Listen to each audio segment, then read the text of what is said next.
Good morning, everyone, and welcome back to the pregame lobby. I'm your host, Trep, as your co-host, Mr. Williz, with a very special guest today, a very big fan of the competitive COD scene, just like us, a very close companion of ours as well, Mr. Snickety, joining us today. Snick, thanks for coming. Thanks for hanging out with us, man.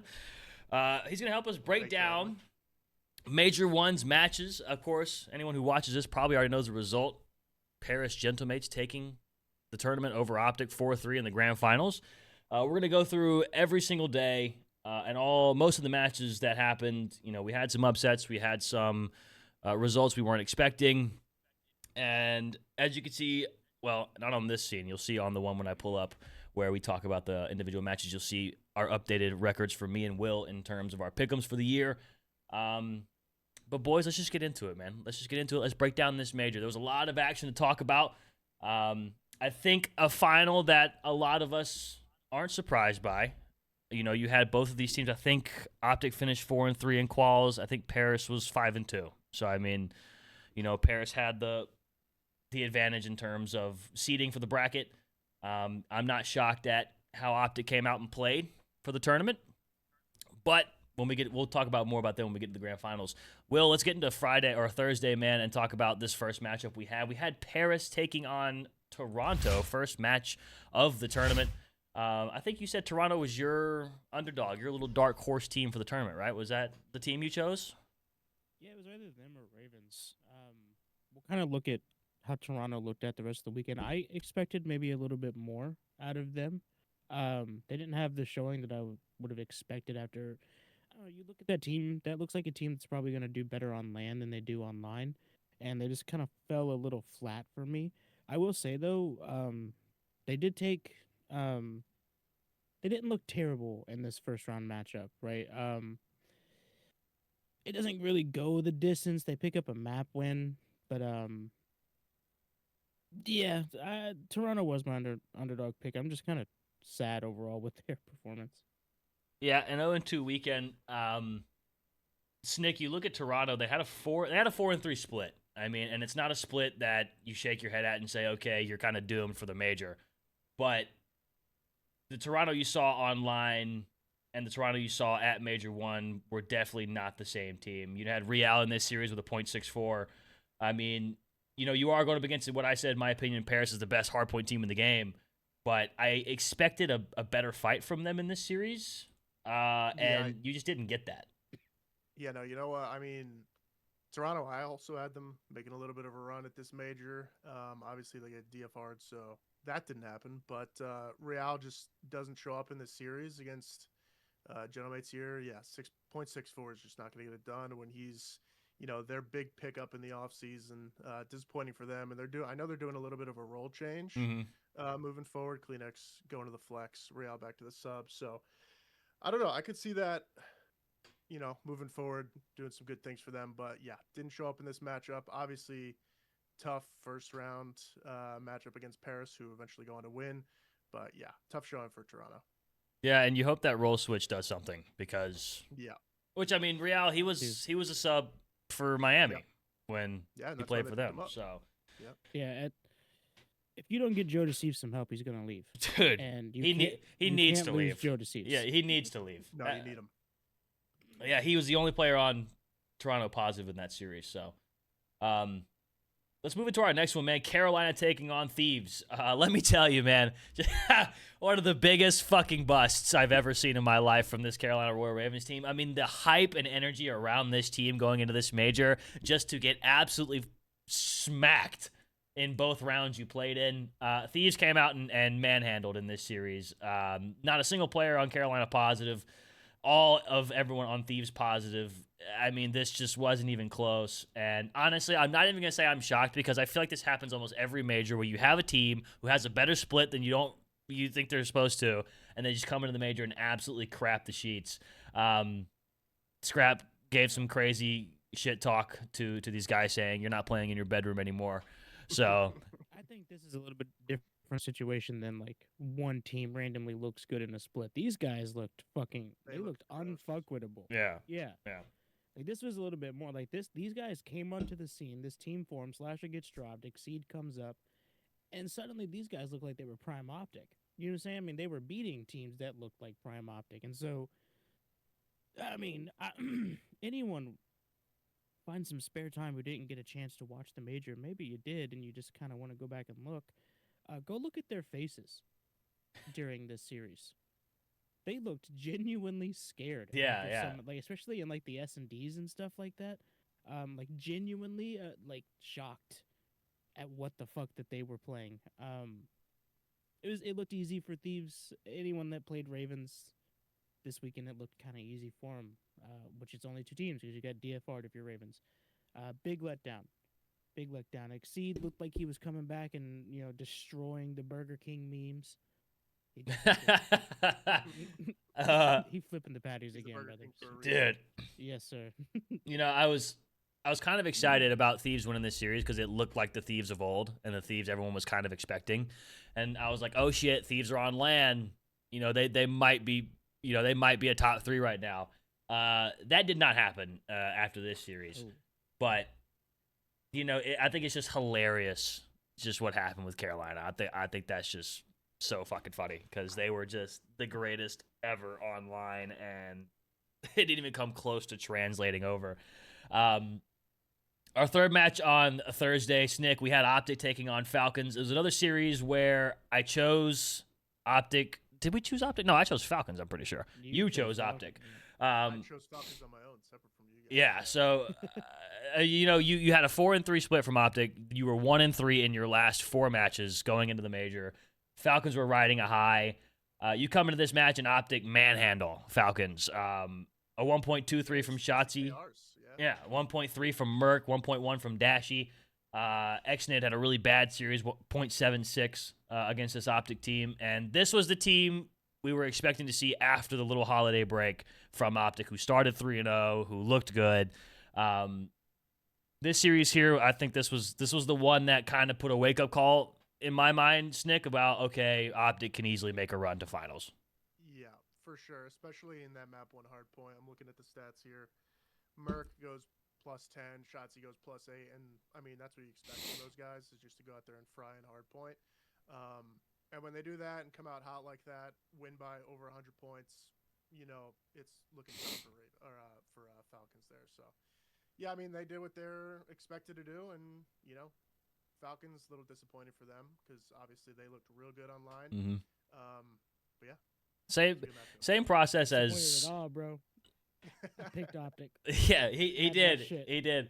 And I think Falcons in the same boat as Ravens, where you kind of just had a split that people were like, "Oh shit, they're here," and then you get to the major and you get rolled by a team that, no one's shocked. Yeah, no one's shocked that OpTic won that series in that way. But seeing that, I kind of had a feeling I was like, okay, OpTic's probably going to have a good tournament after that series. And boy, did they. But our final match on Thursday was FaZe taking on G2. I said G2 was my dark horse. I fucking called it. I was like, dude, if they come out and beat FaZe, they can make a run in this tournament. They came out and handled FaZe. They 3-0'd them, Will. A 250, 189 on Blackheart, 6-2 in the S&D, and then 7-5 on the Overload. I mean, they just were simply outplayed. Everyone on Minnesota positive with a 1.2 except for Mamba with a 0.98. Simp, of course, the only one positive on FaZe in this series. This result right here, I was so stoked when I saw this live. I was like, holy shit, G2 is going to make Sunday. And they did make Sunday. But what happened with FaZe in this series? They ain't fucking consistent. Simp. Got that right. He gets help like every 3 matches. He'll get some help. True. His teammates just don't show up like half the time. Yeah, And then, I'm just gonna say real quick. I think 04 is a real problem for this FaZe team. Yeah. If they want to make some noise moving forward, I mean, I don't know who you pick up. I catch him 0-4 a little too often, bro. How the fuck did you not pick up Neptune? Bro. Yeah, it makes it's an even bigger question now going back after how Neptune looked in this tournament, because how the fuck was he a free agent for so long, right? And it's criminal the fact that FaZe didn't pick him up, and I bet they're kicking themselves that they didn't. I said the 04 Abuza pickup was not going to work. Now, they still made Sunday, but at the end of the day, they got manhandled by the teams that you need to beat to win these tournaments. And so, the fact that they thought 0-4 Abuza was the answer blows my mind. But hell of a win from G2. And I love, this G2 team. I love it, man. I love it. I fuck with Mamba heavy, bro. Too. Yeah, Mamba. Dude, Caesar on LAN. I don't know what he was, but yeah, he got to LAN and was dropping 1.2s like it was nothing. Yeah, bro. That sub duo is nasty, man. If that sub duo's on, they're one of the better ones in the game. Crimp is one of my picks for like sleeper underdog player of the year right now. Like he's kind of been over there doing his thing, but because his team isn't as like flashy or like getting as many wins, he's kind of going under the radar. And he has had a couple rough matches, but he's as bad as he's looked, I would say better more so than not. He doesn't look bad. Yeah, for sure. Well, that took us into Friday, which, of course, is all losers bracket matchups. So every team that won on Thursday did not play on Friday. Carolina took on Vancouver Surge. And Snick, for me, this is where I was like, okay, all right, what the fuck are we talking about? You had a Ravens 5-2 split come in. You lose to Surge, who were 1-6 online. And even with the pickup of TJ, we're not a whole lot better. I mean, what happened? How does this happen? I mean, Lunar just has an absolute legacy series. I mean, he drops 14k damage plus 40. When a guy comes out like that and dropped a 1.5 on your forehead. Yeah, I mean, that's disgusting. After the rough first match the Ravens had, they had no momentum at all. I mean, Vancouver's obviously not a good team, but you can't beat a legacy series like that. Yeah, I mean, it's tippable. For sure. Yeah. But, it's funny. And I've heard Carolina's not making any roster changes going into Split 2. So. I don't hate that either for them, no. By the way, because, if they get a little more time together, they got the LAN experience now. I think Lurks and Craze, I believe that was their first LAN tournaments in the CDL. Lurks is a rookie, but Craze, did he play at EWC? He might have. I think he was at EWC. Either way, their first CDL major. So yeah, give them a little more time, see if they can bounce back from Major 2. Yeah. Miami took on Koi. Will. Koi was your underdog pick. They get bounced out T12 after a 3-2 loss to Miami. Joe Deceives needs some goddamn help, like you said. This is one of my favorite sayings. I haven't said it yet this year. I think this might be the first time. This was like a battle of the sandbox match for me. Just two teams that aren't looking the greatest, kind of just going at it in their own separate corners, hurling the sand, sand at each other. Yeah, dude, I don't know. I stand by it. I think Joe Deceives needs some help. And as far as Miami goes, I don't know what their problem is. I mean, because even their superstars like Ringcore has looked flat in comparison to how good he looked last year. I think he still looks good. I think he's still a very good AR, but he's not wowing me like he was last year. I don't know. I think that Miami team just might need time to figure it out, or there's just something not working because it didn't immediately click. They've got some wins here and there, but I'm not super excited for this Miami team like I have been other Miami rosters so far. Yeah, and I think the flip of Trakes for Real has not paid off. I think Trakes, he's young, he's still got plenty of time, but what Real was last year, you're not getting out of Trakes right now. And so I feel like that's kind of hindering the momentum they could have. And so, but I mean, we've said it over the past couple of years with Miami that they're just the biggest 50-50 team. One split they can have a really good split and one split they could look terrible. So, you have a decent Major 1. You win 2 matches. You go 2-1. Of course, you started in losers, so you can only lose one time. So I think they were top 6, I believe. Top 6, top 8, something like that. Yeah. So, you beat Koi and then you went on to beat Vancouver, which isn't too shocking. But yeah, it might just be like you said, it might just be needing a little bit more time with this roster, and we'll see what kind of shakes up heading into split number 2, because this is the round robin split we're getting ready to discuss about a little bit, and this is where every team plays everybody. So, you could have you think we're gonna get anybody who's 10-0, 11-0? No, I don't think so. I don't think so. Boy, think would the it be best cool we'll though. see, I'm gonna call it now. I think the best we'll see is 8 wins. That's my max. 9. And I'm gonna say someone goes 9-2. You think someone goes 9 and 2? goes Would it be 9? 9-2. Yeah, 9 and 2. Yeah. Yeah. All right, third match. Riyadh taking on Cloud9, Snick, and I mean, I think this is a series kind of, the result kind of speaks for itself. I mean, I don't think anyone was too shocked about how this series went. Pred had a really good series. Celia, Mexnit all had good series. Bad series from Beans and Vivid. Speaking of Cloud9, this whole roster exploded yesterday. None of the Yeah, I was about to original say, 4 this- are even part of this team anymore. Yeah, we got This a match rumored. was such a DoorDash. They're all gone. Yeah. We got some rumored roster changes. I don't know if you want to talk about that. Yeah, we can. Yeah, for sure. I mean, like you said, yeah, that roster's completely blown up. I mean, it looks like, I'll say real quick, it looks like it's going to be some combination of like that kid QK, Renegade, Kips, Spartan, Wake, which, I mean, they're just trying to throw anything at the wall and see if it's Yeah, yeah. No, I mean, I agree. I think it's more so they're trying to get that, you know what I'm saying, like way down there in the dumpster so that they ain't, you know, they're trying to save money. well, yeah, they're definitely trying to save money. Like, yeah, that I've came out, seen, and I think they did this yeah, something similar with their Rainbow Six roster too. yeah. Just There's completely blew it rumors up. that they told the entire roster, you guys can stay, but we're gonna pay you less, and the entire roster said, okay, Yeah, no, and then so they fired the entire roster. Bro, I'm not going to lie. They didn't drop tough one. them. They fired them. They got corporated. I'm not gonna lie.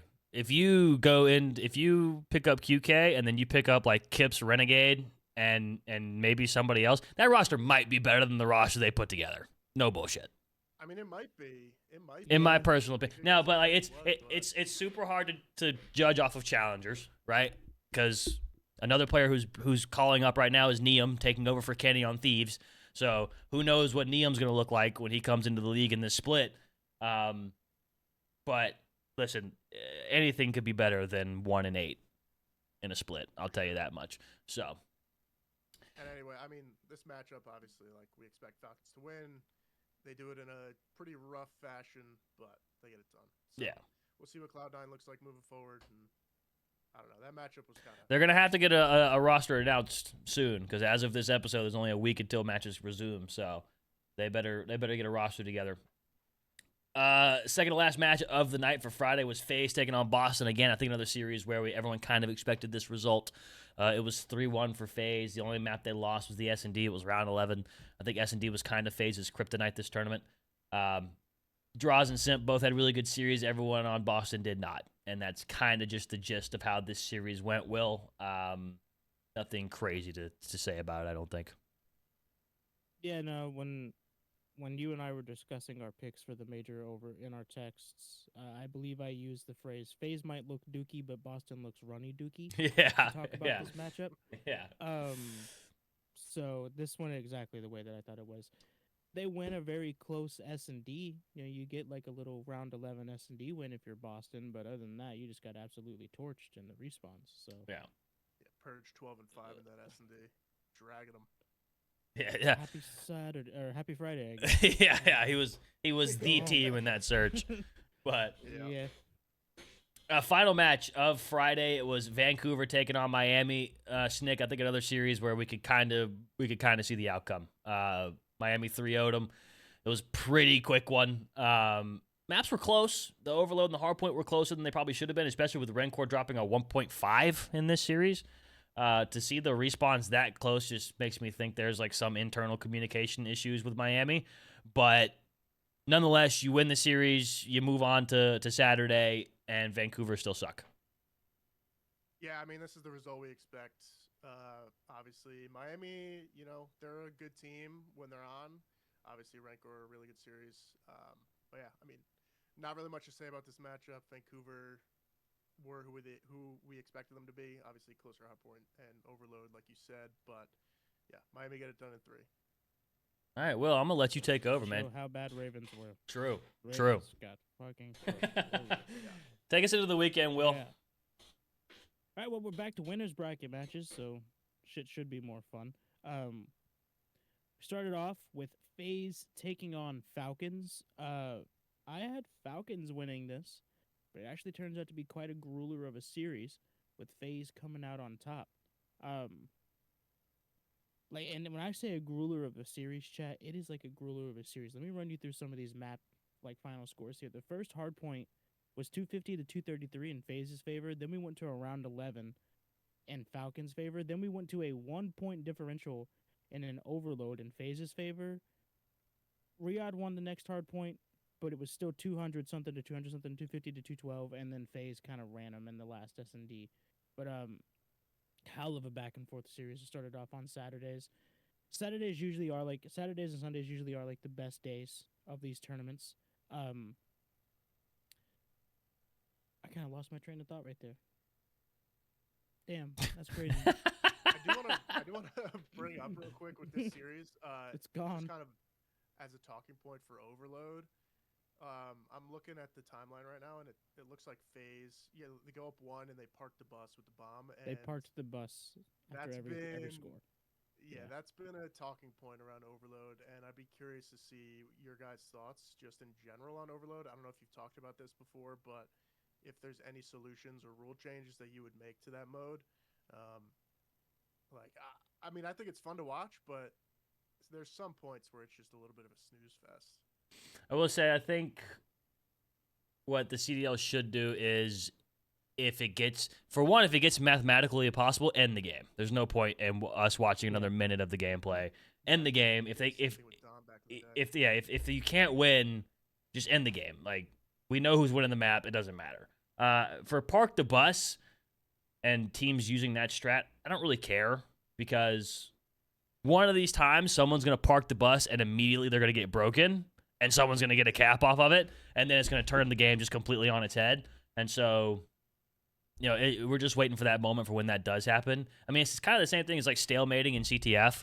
Everyone just stands there until someone makes a bonehead play. But, for me, I don't really care about the park the bus. You're eventually going to get that moment, and teams are going to eventually get a little bit better at, breaking down setups when teams do that.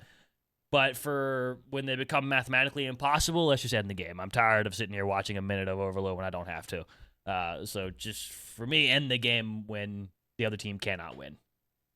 But yeah, that's fair. I do want to say one more, not to drag this conversation out about Overload, but I thought going into the major that the OT rules were kind of whack. But we had some OT moments in this major that were actually pretty hype. I can't think of what series it was off the top of my head, but we had it might have been, was it OpTic and Gentlemates? And there was overtime and one of them. Yeah, I think that's what I'm thinking of. And it actually was on a pretty sick moment to watch. Scar, wasn't it? Yeah, because that was the first map OpTic won in the finals. Yep, that's right. But yeah, sorry to get us off track there, but. No, you're good. You're good. Yeah. I don't hate Overload. I kind of agree. Park the buses, whatever. If you have two teams that aren't gonna do it, the Overload is like a little bit more exciting. Like OpTic and Mates don't look like they're too keen on doing it like too often. Yep. FaZe look like they're gonna do it a lot. Riyadh looks like they're gonna do it a lot. Just kind of go. It's gonna go team by team. If it becomes too big of an issue, I could see it maybe being pressed as like a GA, but I don't see anything like official changing about that. Yeah. I agree. Yeah. Where are we? We're Saturday. Is that only match one on Saturday? Yeah. All right. Holy shit. Listen, I'm struggling over here. It's cold. Second match on Saturday, we had Thieves taking on the Gentlemates. Bro, I was faded for this pick, bro. I can't believe I made this pick. Were they looking good? That you come out, you beat a hot Ravens, and then if you're a Thieves fan, you're like, all right, we got some momentum. We just, we won our first round matchup. We're on Saturday. Things look so much better. And then you got Kenny'd. Get smacked. Yeah, right? You see Ravens go, and you're like, ooh, hold on, maybe we don't look as good as we thought we did. And then you play probably the best team in the game, and you're right. You don't look anywhere near as good as you thought you did. You get 3-0 smoke showed. You go to the losers bracket real quick. Nate Shots on his watch party tweaking, talking about ending it all in a video game. It's not good. Formal doing his best not to laugh at him. By the way, special shout out to Nate Shot and Formal. They don't need it from this show, but I'm gonna give it anyways. their duo watch party for this major was They're phenomenal. great. Yeah. It was the perfect like mixture of like Nate Shot bringing the comedy, formal playing into it, but still watching the matches. Octane joined them for the Thieves matches, and on Sunday, a little bit of Saturday, great time. But yeah, Thieves got ran. I think the first hard point was close, and then other than that, Yeah, real quick Yeah. about the first hard point. I mean, they lose by 27, and Kenny drops a .54 in that map. So you think this could be a series if he's not dropping a stinker like that, and we're not going to see it anymore from him. So maybe see him moving I have forward. we've already talked about it. Kenny is most likely dropped. We don't have anything officially confirmed True. yet. Yeah. Neum was brought up as an option about halfway through the qualifying matches.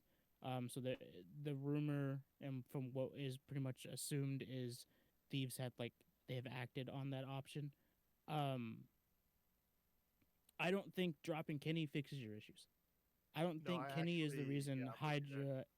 Hydra and Abizi. Some breaking news for you two, real quick, before we continue the Kenny conversation. Priesta has retired from competitive Call of Duty.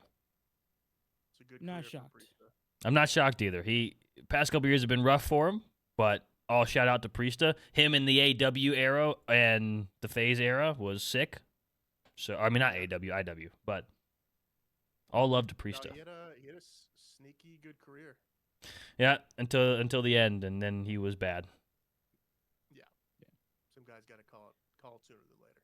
True. Leave the game before the game leaves you, as they say. Mm-hmm. I continue. Sorry. Yeah. You Thieves. were saying the Hydra I don't and Abizi think- issues.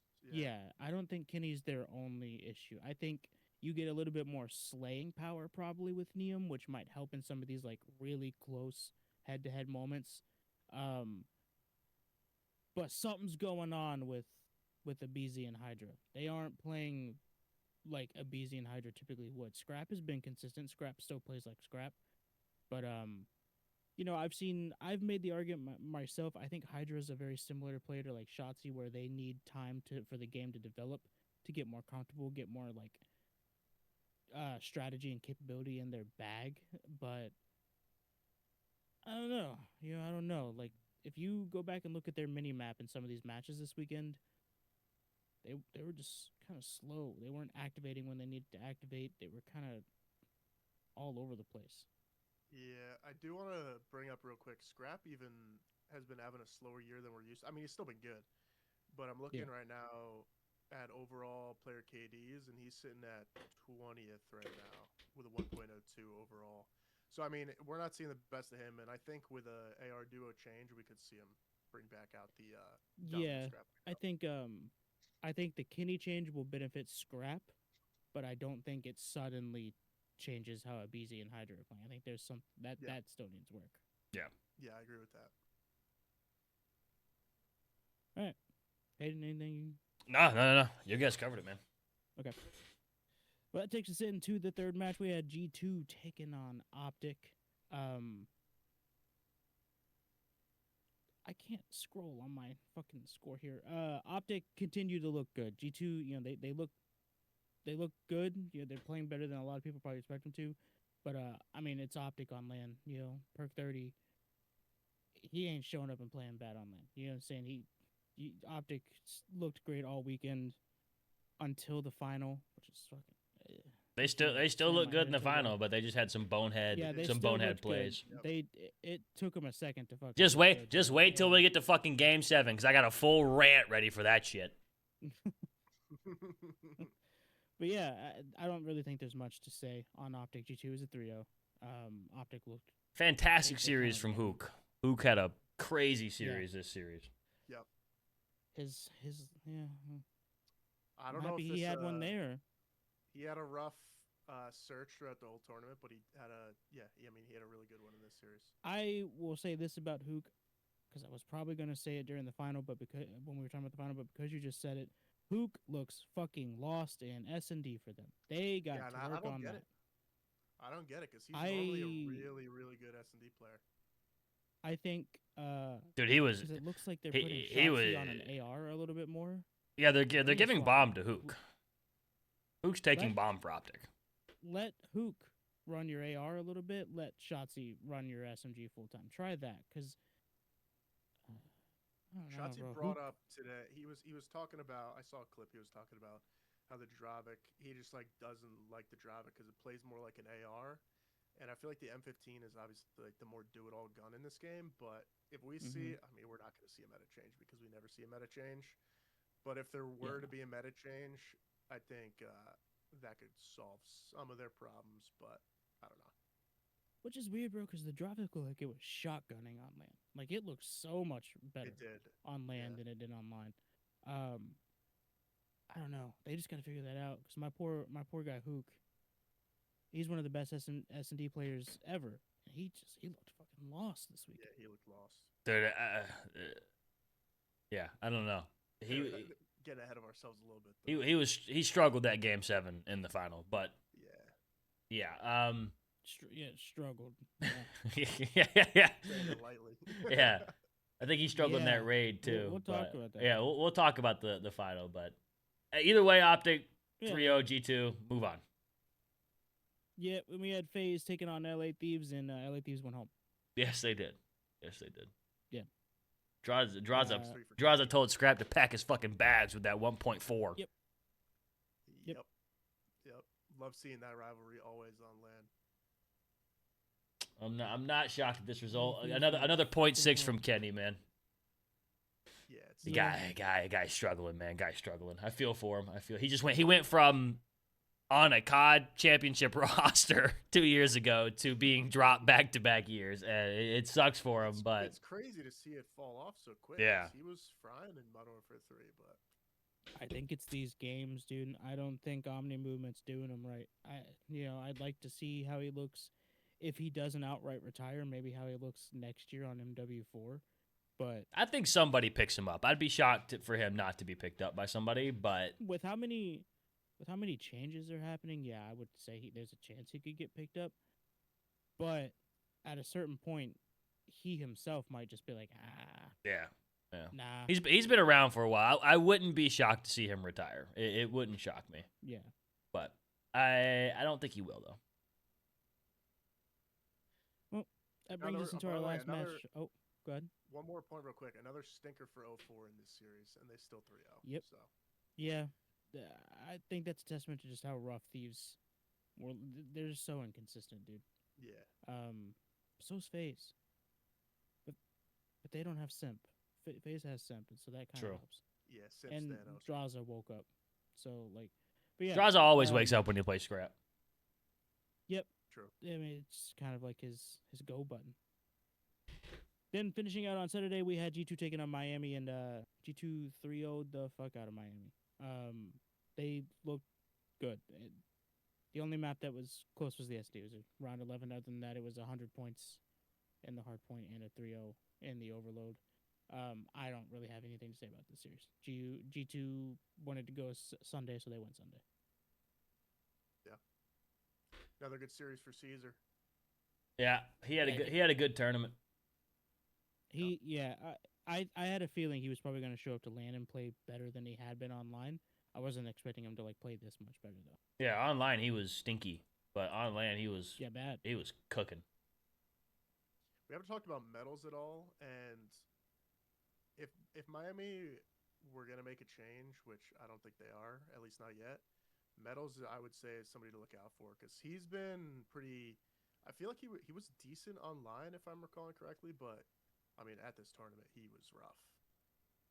Yeah, I think he played fine online. That's the thing about Miami is they all kind of played fine online. You know what I'm saying? They're not hitting that wow factor that Miami has because Snig, I know you watched last year at the end of last year Miami looked really good. Yeah, they were a cemented top 4 team. You know what I'm saying? But that change, I don't know. I guess the Real change hit him harder.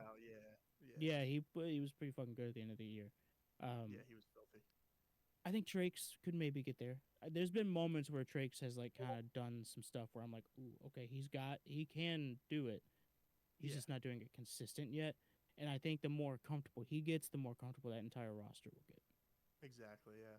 And if they were to make a change, Trakes I don't think would be the one to go. 'Cause, Yeah, I don't think obviously so. he's a rookie, so you got to. Hey, drop medals and pick up Yeah. Kenny. They could. Can Kenny speak Spanish? Doubt it. Yeah, no, I don't think that fixes your woes if you're Miami. I think now you're kind of like sweating every match. They're probably not sweating every match currently. Yeah, let's go to Sunday, guys. We had a great rematch to kick us off on Sunday. FaZe took on G2, and it was a grueler. It was a great way to start Sunday. This was such a fun match to watch.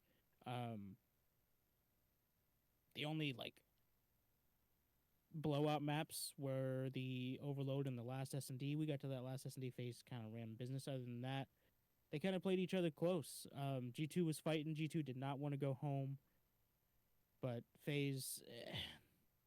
I want to say like FaZe just looks so good, but then you go home after this. So like, did you actually look so good?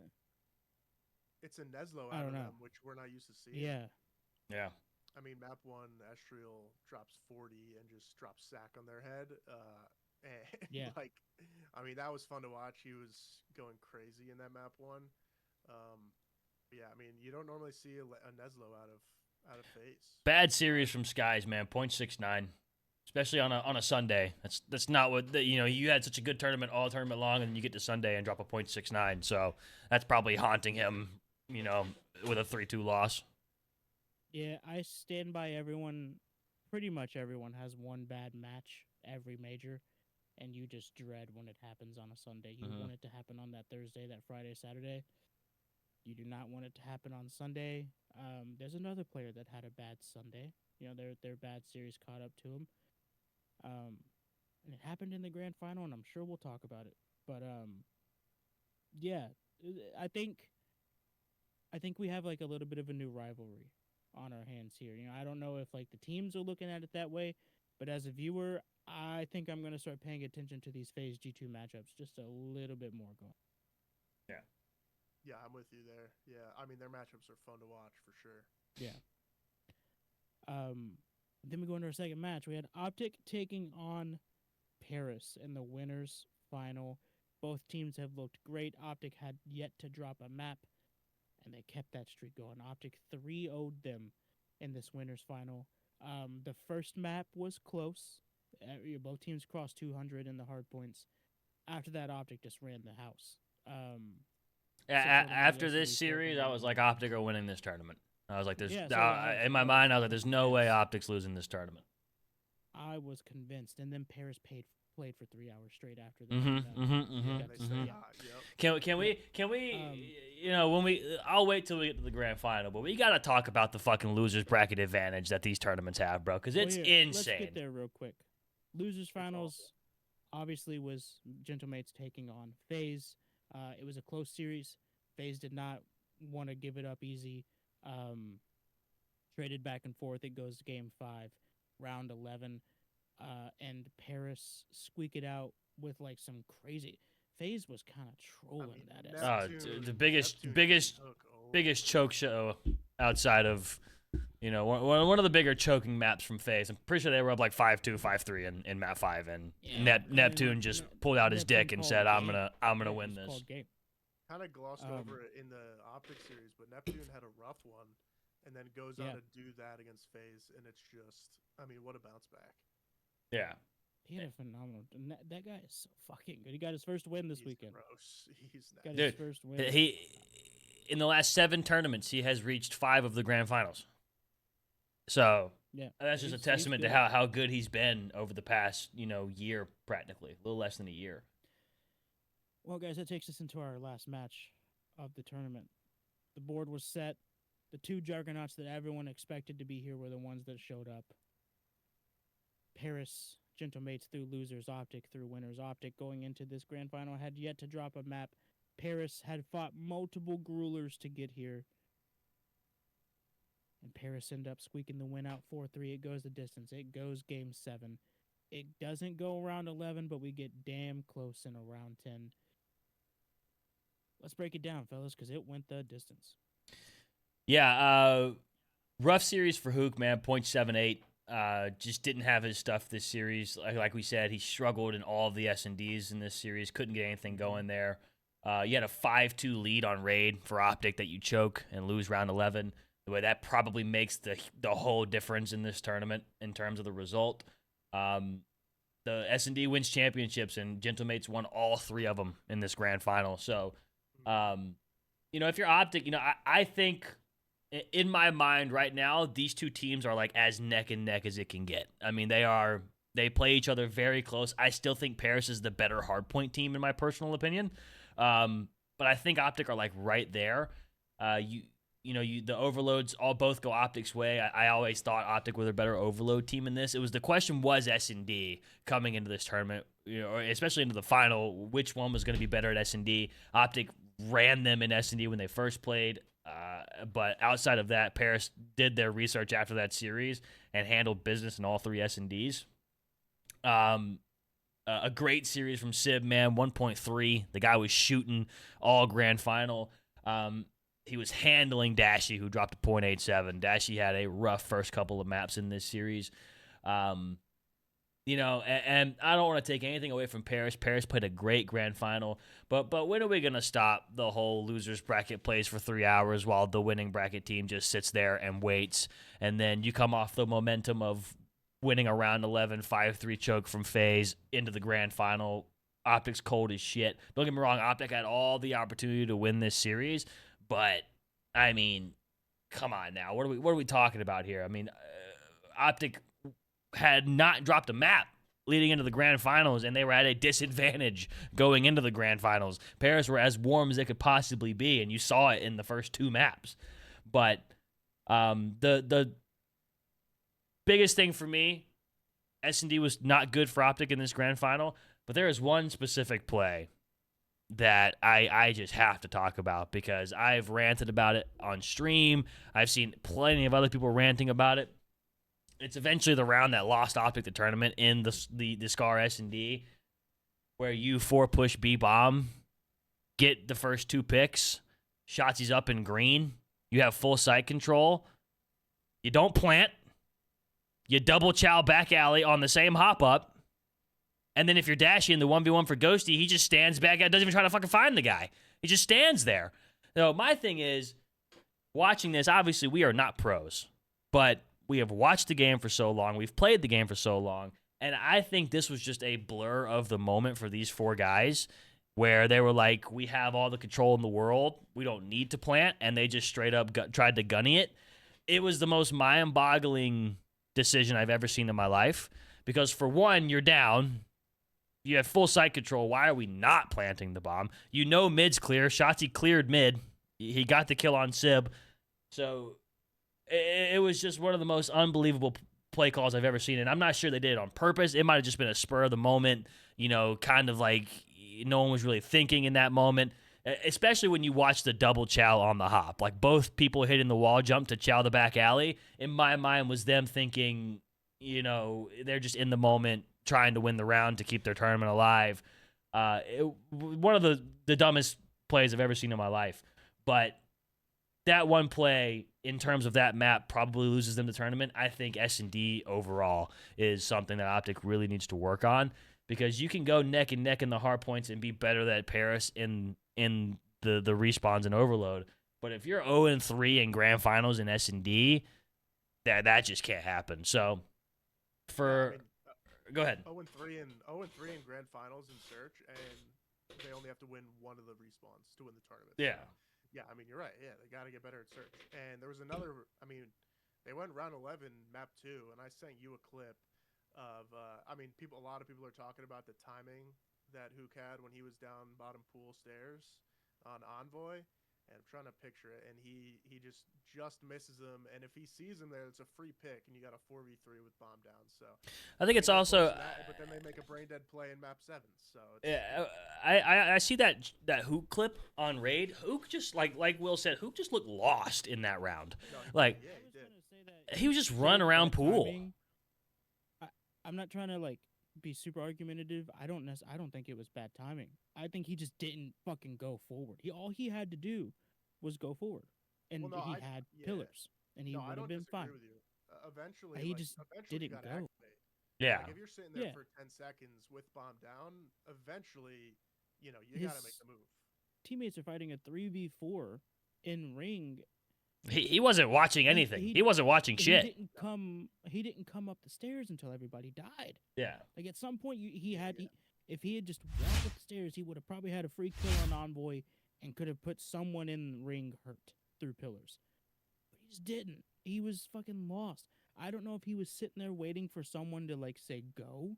Like I don't know if he had like a I don't timing know that if he was 'cause waiting He's for. one of the most go players of all time. That's what He's I'm gotta saying. make Like, that decision why himself. not go? Like, Yeah. I know it's like, I think like Shotzi makes like a lot of their like on the fly calls in S&D. Maybe he got told like wait for the timing, wait for us to say go, like wait for the pinch. I think Go.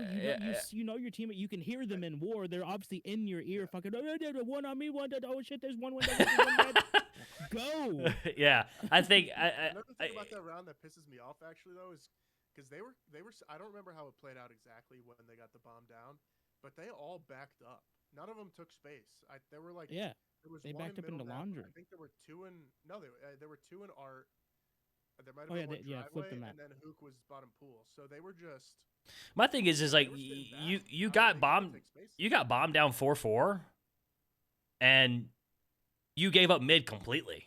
Like there was no mid coverage whatsoever. I mean, it would have been different if someone wrapped art and played that and played Zig, but no one played Zig there. I think they were just relying so much on Hook being active on mid stairs, and when he wasn't, it allowed. Dude, you had two people push court immediately through mid. If Hook peeks that, he picks up probably two if he peeks those pool stairs, and he just never does. And of course, he gets that terrible timing on the Envoy, but.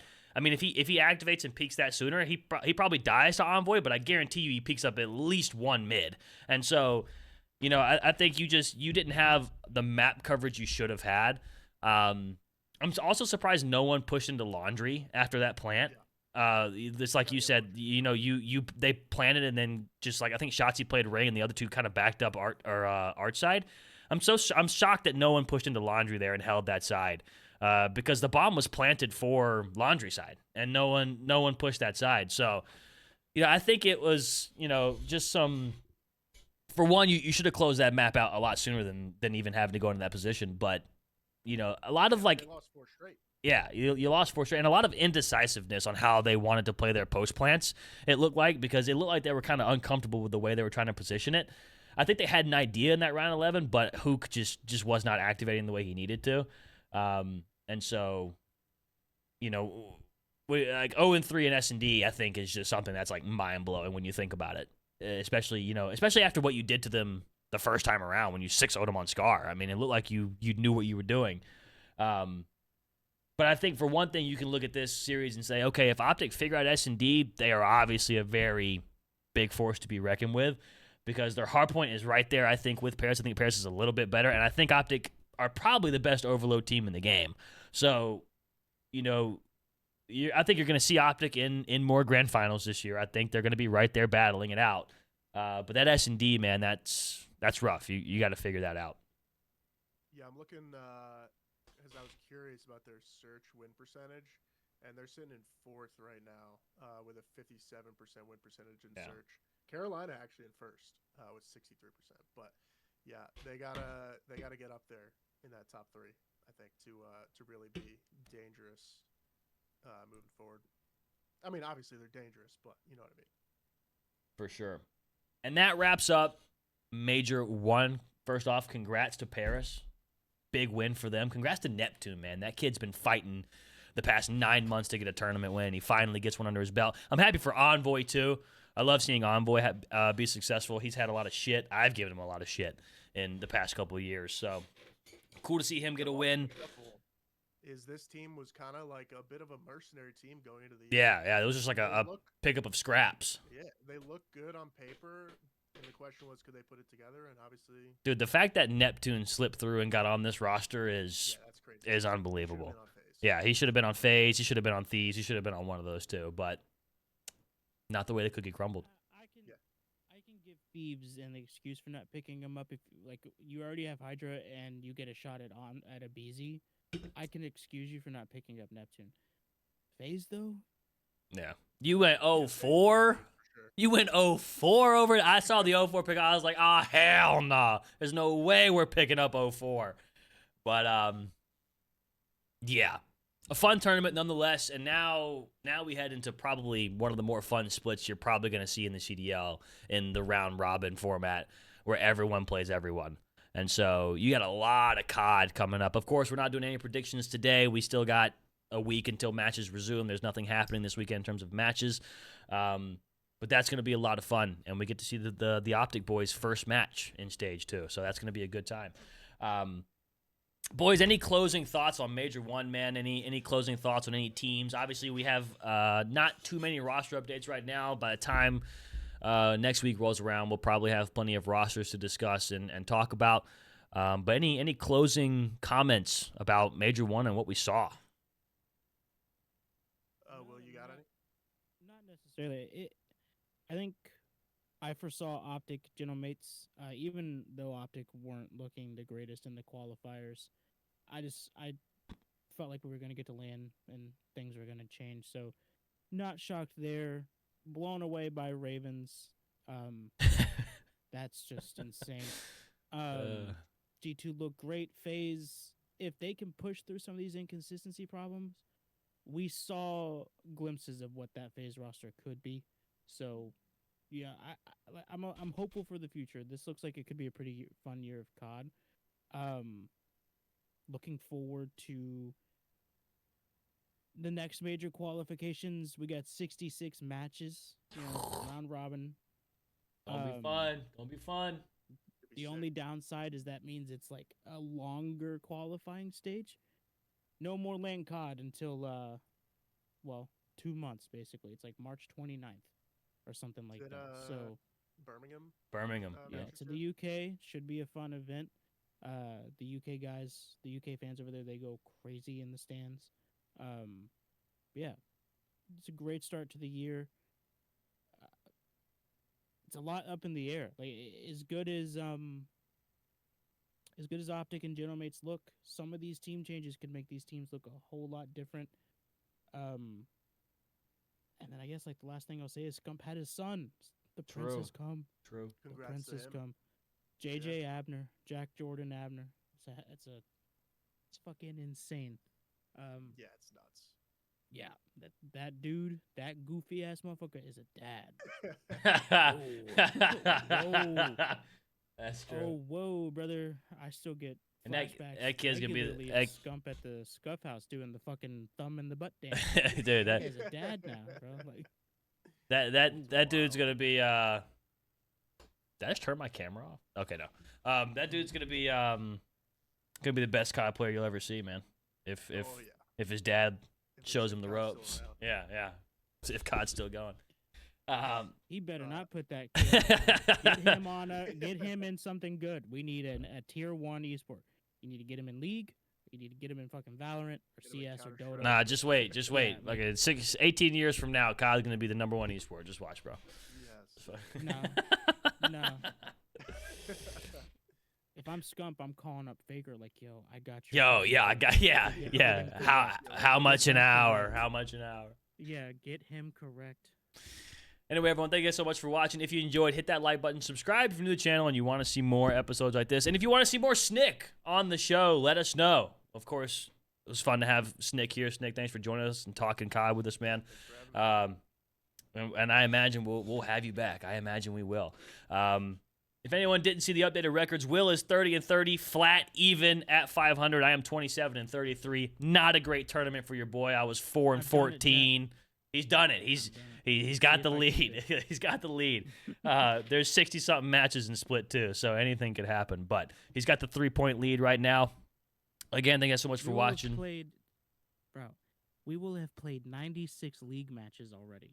Which is lit. That is lit. That's insane. That is insane. I'm down for it though. We did it. We did it. We're here. We're back. COD's back. We're here. We'll see you guys next week. Enjoy your weekend. Stage 2 coming up.